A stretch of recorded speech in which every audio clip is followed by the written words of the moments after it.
Welcome to a Celtic State of Mind. I'm John Dykes, and this evening I'm not only joined by John Paul Mason, but Colin Watt has entered the room. We are going to be looking at Celtic's latest catastrophe. It's 2-12. We're 13 points behind league leaders Rangers and 21 goals worse off than Rangers. Before anyone tells me, I know we've got 2 games in hand, but by the way, they 2 games are now guaranteeing us 6 points on this form. I'll come to you first, Colin. I've never seen you at the beginning of the game or at half time. Immediately, should Celtic be making a change right now? Neil Lennon, John Kennedy and Gavin Strachan need to be relieved of their duties. This is not going to change. Yeah, agreed. They shouldn't even get back into the changing room. They should be gone before that. But with the way things are going this season, would you even be surprised if they're still in charge by the time it comes round to the next game? I wouldn't. But surely now this is it. This has to be the end. But I don't know. We'll see how the next couple of hours play out. Well, obviously we'll be keeping an eye on the comments coming in. They're coming in thick and fast on Facebook, Twitter and on YouTube. We've had this discussion, JP, every single week, every single game, after every game. I mean, we're saying the same things. This team has stagnated. There's no tempo. It's insipid, lacking creativity. I mean, yet another performance where Lenny is too cautious. He makes the substitutions too late in the game. You have been tuning in. You've not been involved in the chat this season. Where's your thoughts on this? I mean, we've seen good times, we've seen bad times. We've dominated Scottish football for the best part of a decade, but the Celtic board are currently overseeing the disintegration of that domination. And if they leave it another day longer, you know, I'm not saying there's going to be a riot, but they crash barriers are going to have to be a permanent fixture around Celtic Park. Although I notice they weren't around the Superstore. Well, within Tier 4, I don't think you're allowed to go to the Superstore anyway. It's not essential shopping, although maybe Celtic would consider it essential shopping, I don't know. But it's kind of weird because, you know, watching that game there and just watching the last, you know, minutes playing out and hearing Alan Stubbs saying, you know, can these players come up with something to dig Neil Lennon out here? And you're just thinking to yourself, is there loads of people sitting there going, right, are we ready to go to Celtic Park to protest? And then if we'd scored, would they have went, well, we'll just leave it then? You know, like, is this the proper crisis point that goes, that Neil Lennon, there's an announcement, there's a ticker tape, and he goes, and that's it, and he's away? I'm not entirely sure if it is.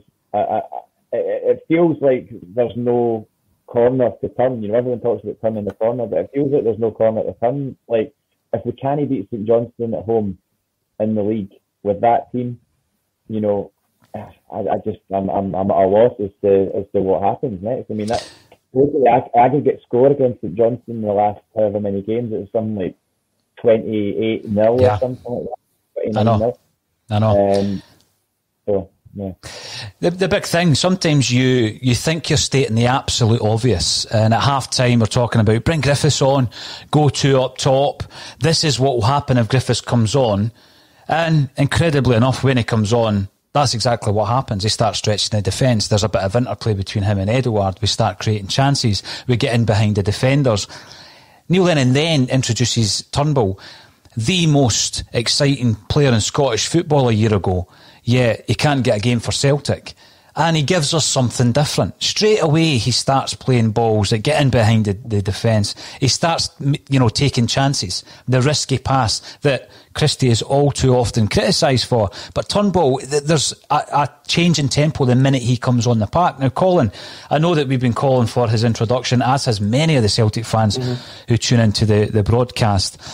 All too little, too late. And like JP says, we've heard all the cliches in the world. Last chance saloon. That was weeks ago. Where we are now, we're beyond crisis point. We're just entering deeper and darker into that point of no return. You look at Rangers comfortably, you know, swatting aside anything that comes in their way in Scottish football. We're now 13 points behind, 21 goals behind. I mean, can you see Celtic going on a run of scintillating performances where we're winning 4 and 5-0 to claw that back? I think that is completely beyond that squad and that management team. So, Colin, from the second half, when we're sitting there at half time at nothing each, and you're looking at what changes do we make. I'm guessing the Laxalt change was forced upon him. Where do we go from here? I mean, what happens if the board are still the only people with Celtic interests that think it's still a good idea to, maintain the status quo? I think the Laxalt change, although it was enforced by injury, I think Greg Taylor came on and actually played very well in the second half. I was quite impressed with him. Laxalt wasn't getting a lot of joy down left-hand side in the first half. And when Taylor came on, he certainly created more. I thought when Turnbull came on, he looked good as well. He played a fantastic ball over the top for Griffiths and was unlucky with a header later on in the game. Look, we've said this so many times. I don't think Neil Lennon's ever going to resign from this. I think he still thinks he can turn it round. Why? I absolutely don't know. But here's the thing. As you said, it's up to the board to now go and make this decision. They only came out a week ago saying that they were giving him a couple of games. Those 2 games were losses.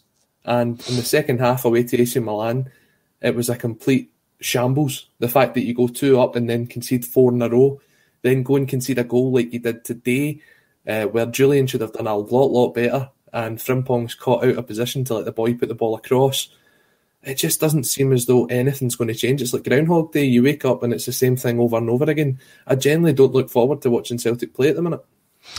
No, you were saying that during the week, Colin, and it is one of the ones where we're, game after game, not only is it Groundhog Day on the park, it's almost like Groundhog Day in the broadcast studio, because we can only commentate on what we're looking at, and it's the same types of performances time and time again. The lack of creative ideas from the coaching staff. I mean, Neil Lennon gets it in the neck and ultimately will lose his job over this, but it's the whole team that's in the dugout.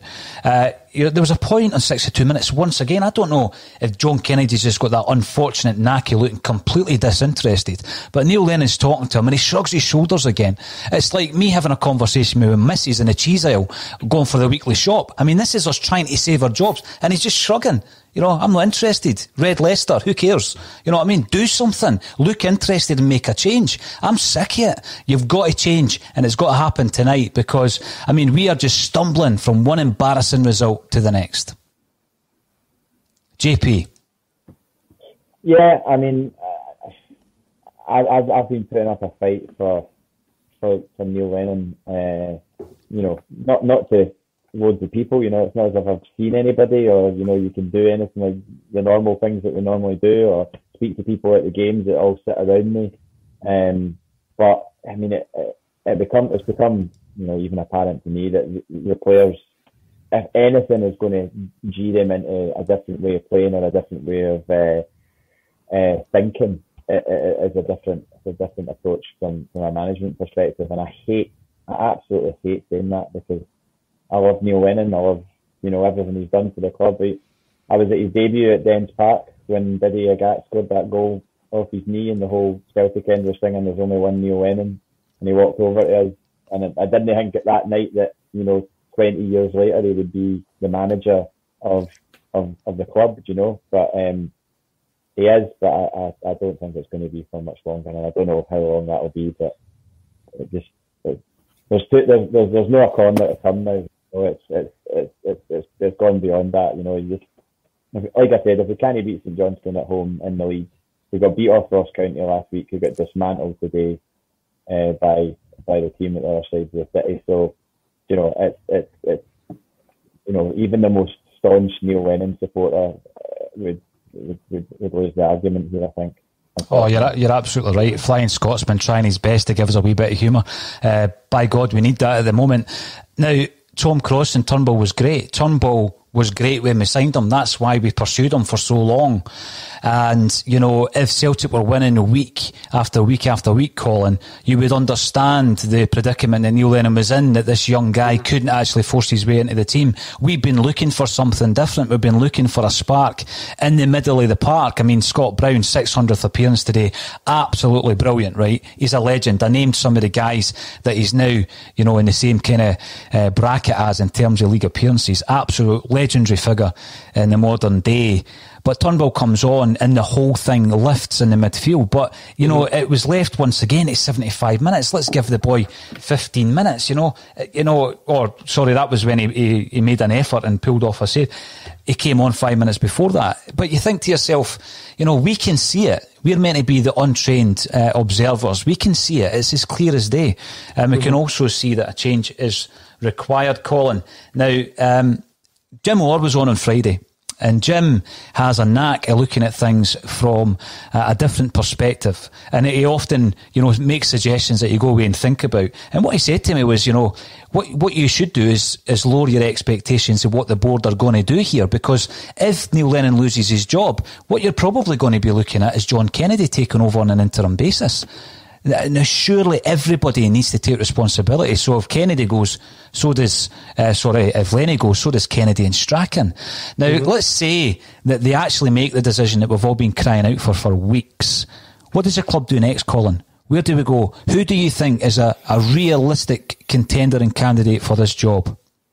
See, we've spoke about this several times after games, and there's been names put forward, and the names that I've put forward and the names that other Celtic fans have put forward, we've been told we won't get them, we won't get this person, we won't get that person.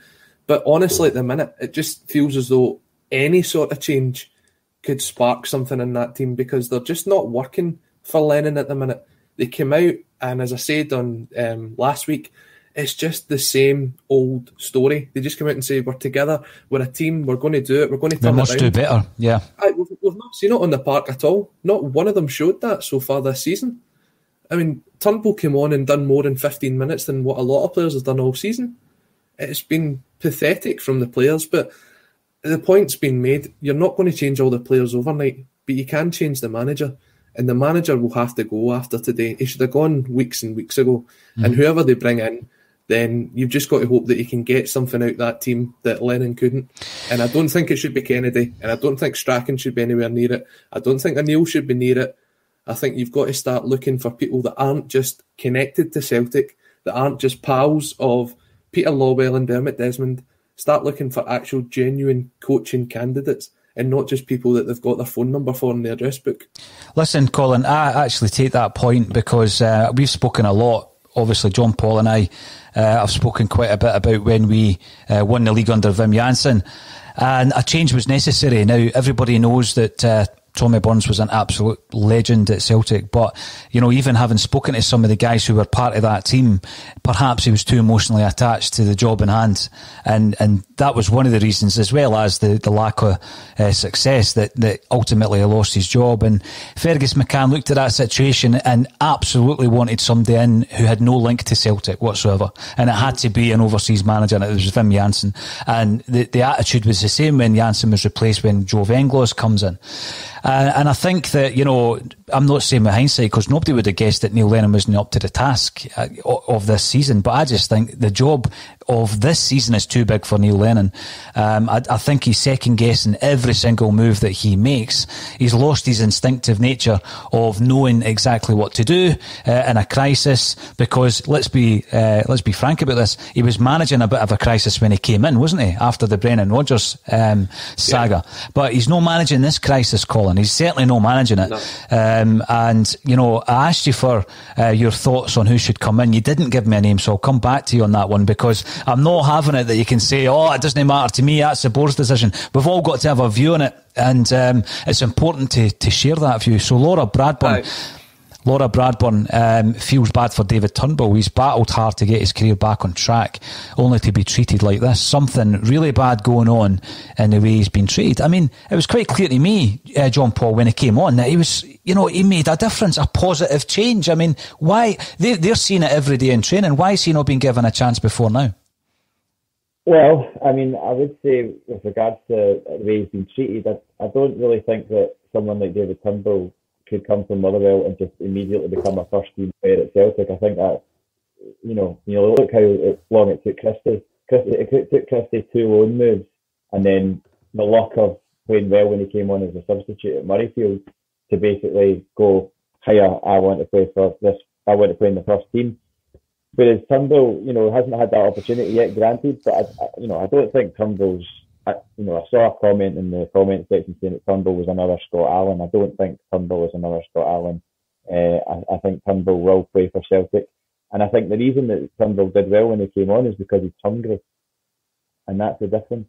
I think these players aren't hungry anymore. As I said to you before, I don't know if we were on air or off air at the time. These players have won everything in Scotland domestically for the last 4 years. Everything. They've not they've lost it now. They lost against Ross County, but that was a week ago. Prior to that, for the last 4 years, it's almost like they're like, right, okay, they've done all that. It's like completing a computer game. Like once you've done it, you're not going to keep doing it. I mean, you're not going to keep playing the same computer game over and over when you've defeated the end of level bad guy. And we've defeated the end of the level bad guy 4 years running since they came back from the dead. So the problem here is there hasn't been the turnover of players that there should have been at Celtic in the last 2 years to manage the departures that should have happened. And without COVID, I think a lot of departures would have happened. So everybody was cheering at the fact that we kept Callum McGregor and Ryan Christie and Edouard and Cham and Ayer and all that.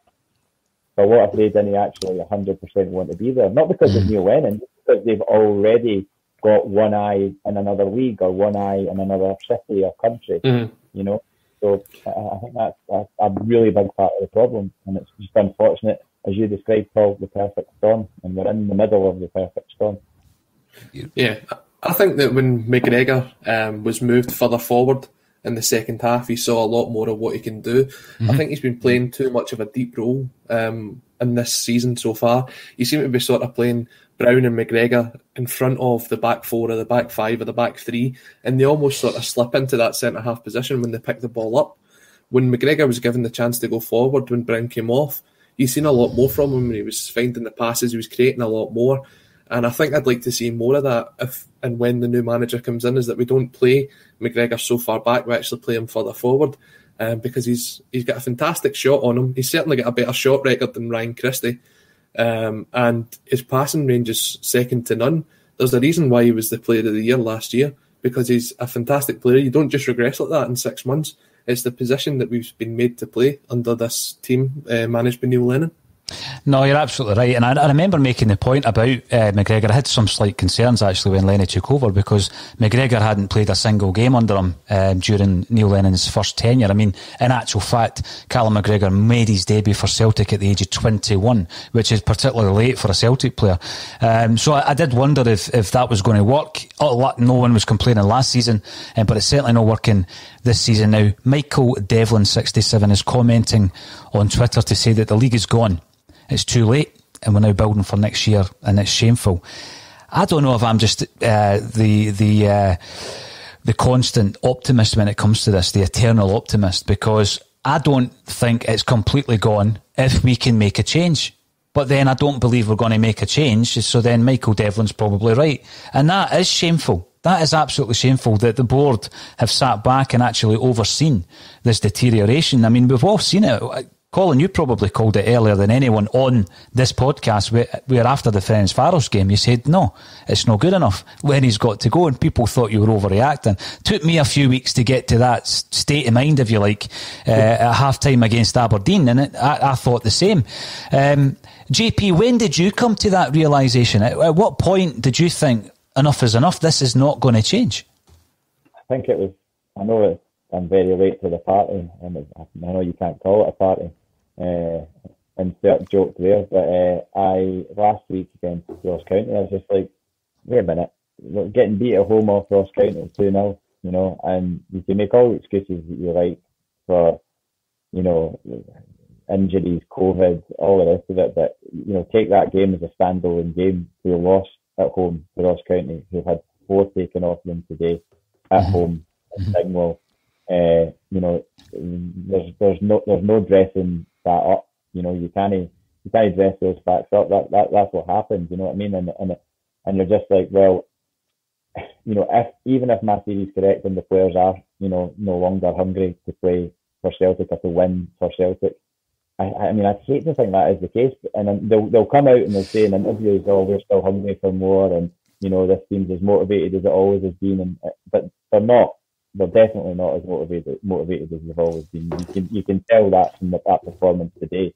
It's not the same as it was But if a new manager was to come in and it was the right choice at this right time that could get them playing 20% better, they might not get back to the levels that they were at, but even if they could get bring them up to 20% more of what they're given right now, then there's a chance that we could do something, I think.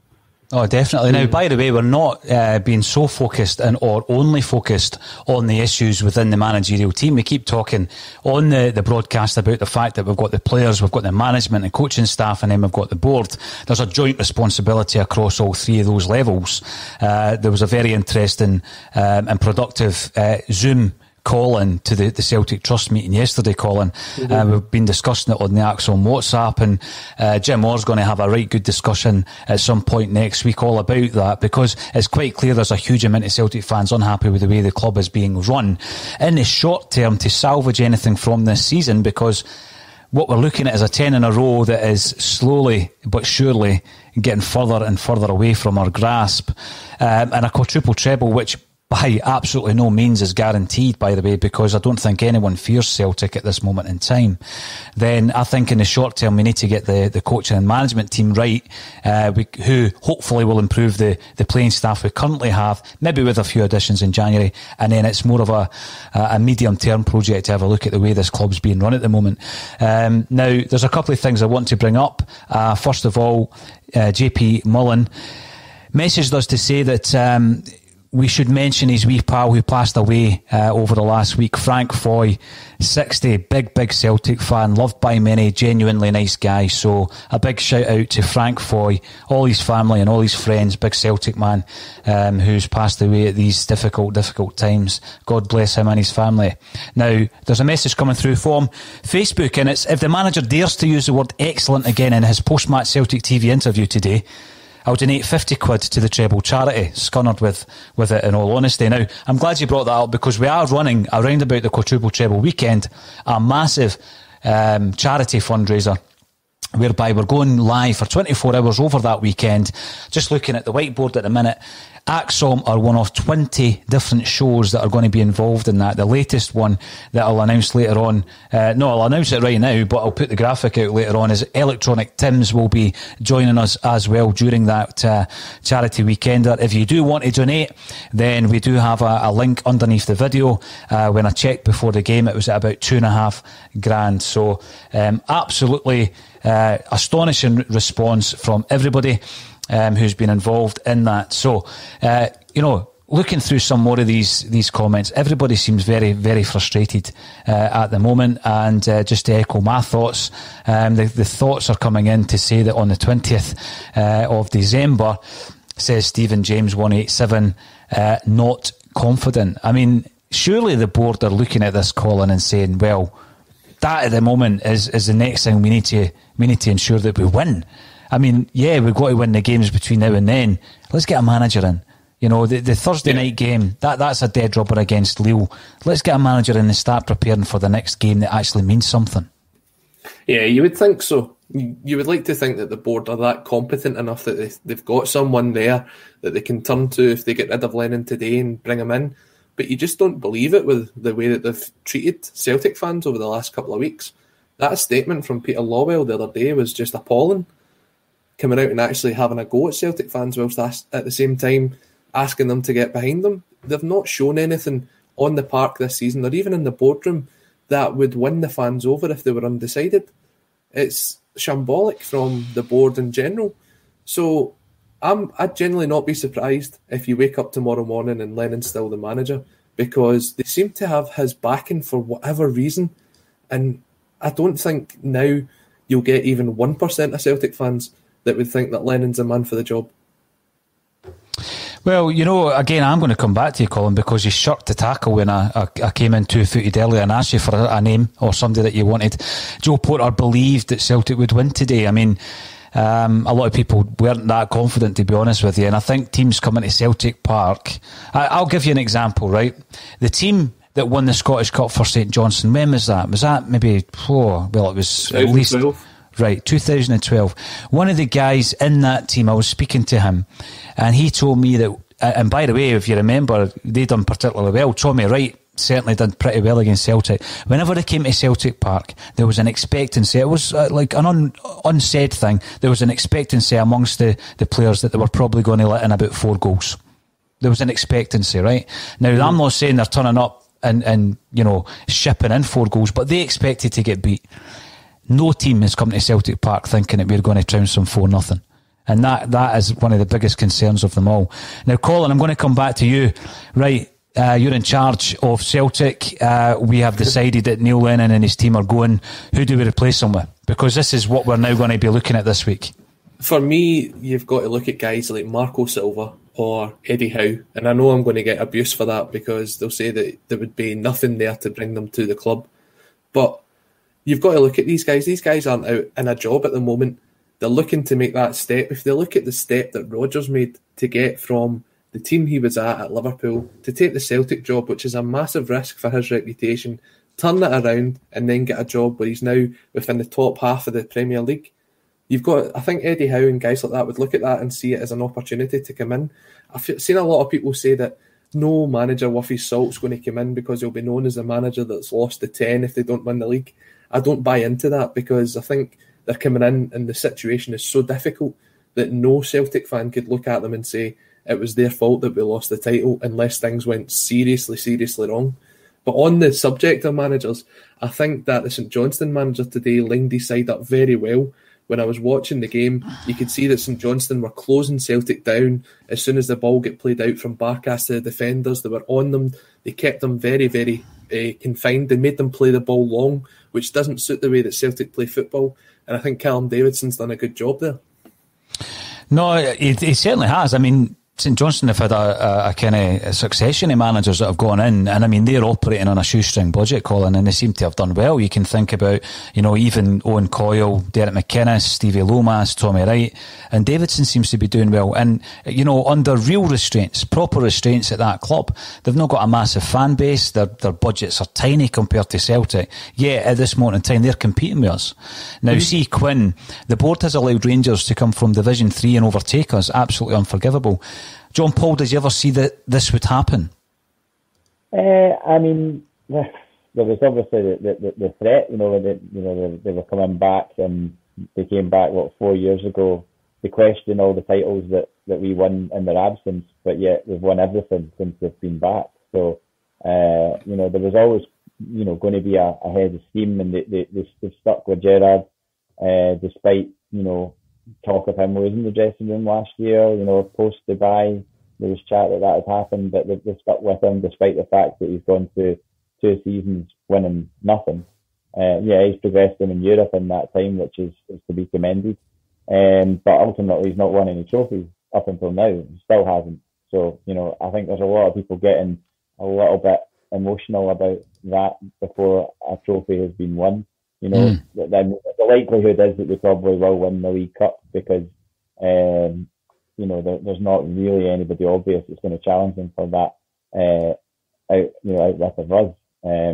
But they probably should have arguably won it last year against us in that cup final that we robbed them of in the end. But I don't think it's time to start pressing nuclear buttons on the fact that Rangers are suddenly going to be cut. I mean, that chat Dave King the other day about Rangers are going to go on for 10 years now and win everything. I mean, that's preposterous to say something. If he did actually say that, then that's completely and utterly preposterous to suggest that, because I don't believe that for a second. We're not on the breadline here. We're not like, it's not a cataclysmic financial situation at Celtic. Everybody's in the same boat with regards to fans. Hopefully that will be changing within the next 6 to 9 months in terms of fans coming back. If there was fans in the Emirates on Thursday night and wherever else yesterday, then surely to God, within a few months there'll be a staged return of fans to our grounds, and that'll obviously help the revenue. But I don't think that we're about to see some sort of seismic sea change in power over to Ibrox. Just because of the situation we find ourselves in. I would agree with that, Colin. You were going to say something there. Yeah, it's just on the Lennon thing. When I look at the performance today and you look at some of the players over the last kind of 6 to 9 months, they've regressed so much. And when you look at the players that actually came through under Brendan Rodgers and under Ronnie Dyler, and how he managed to get the best out of some of them, I think that even shows the gulf in class between those guys and Neil Lennon as a coach. I can't see anybody that Neil Lennon's developed as a player. I mean, you look at even Diego Lasolt. Over the last few games, he's gradually got worse. Yeah. And when he came in, he was fantastic. But as he gets more integrated into the Lennon style of football, he's got gradually worse. So if that isn't alarm bells ringing for the board to step in and make a change, then what actually has to happen? Well, it needs to happen, because here's another point for Jerry Green. Are we in danger of not even getting second place? On this forum, Jerry, absolutely 100%. It's 2 wins in 12. And the biggest thing for me is it was unsurprising. See, when that ball went out to Stevie May on the left, and we'd spoken about Stevie May, anybody that we have a brain cell knows that he's the danger man. And he played so well in the 2 games before against Celtic. He's got acres of space to clip the ball in. And you think to yourself, the basics are still not being done properly. You've got a guy there who thinks he's a £15 million target for AC Milan. And the other night I said he's a converted midfielder. I'm sorry, I still see it. I still see him as a converted midfielder. I still see Beaton as a converted midfielder. I mean, some of the things Beaton was doing today was unbelievable. And it's a lot of its basics. And the only way we're going to change it is with a complete change of manager and coaching staff. Now, John Paul, I've asked Colin to put his tuppence worth in terms of a new manager. Ralph Rangnick and Rafa Benitez, his name's popped up on the screen. I take your point. Celtic are hardly scratching about, the bargain basement for managers. Neil Lennon's on a healthy salary. And even if you compare it against some kind of big name or high profile managers, like some that I've already mentioned on this podcast, he's not a million miles away from it. He's a Klamala away from getting a $5 million salary, and we spend that kind of and waste that kind of money every single year on players like Klamala and Bayo, and that list is endless. Let's invest in a manager and coaching staff who can get a tune out of this team. Do you think, JP, final word on the matter, do you think we will have progress tonight and there will be a managerial change? I honestly don't think so. I don't, and not because I don't think it's the right thing to do. It doesn't seem to me that they're in the position or the thought process to put it this way. I don't think their gun is loaded. I think there's bullets maybe on the table, but the gun's not loaded, and that's the best analogy. That's a Kevin Graham style analogy to come up with.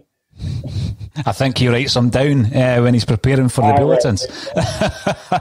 Now, Colin, we've been hearing at Axom that Martin O'Neill and Gordon Strachan have refused the job. They've let Celtic know that they don't want the job, and that a big part of that is down to loyalty to Neil Lennon. Do you think that they will pull the trigger this evening? And if so, do you think they'll bring in somebody temporary, or have they got a bigger plan? Are we underestimating them? No, I don't think they'll pull the trigger tonight. I think there'll be another positive Zoom call tomorrow, and if it doesn't go zoomingly well, then Lennon will be gone. I mean, it's just getting ridiculous now. 2-12, Lille coming over on Thursday night, even though it's a dead rubber, you could be going 2-13. It's getting ridiculous now. I think there will be somebody put in place temporarily. I hope it's not John Kennedy. I hope there is someone else in there that can stand up and take over for a couple of games, and then from then on we just got to hope that they actually go out and put the money into bringing in a decent coach that's out there. I have to say though, the one thing that I'd think was actually not a positive from the game, but it was good to see, was Stilian Petrov at the game today. I thought his analysis at half time was absolutely outstanding.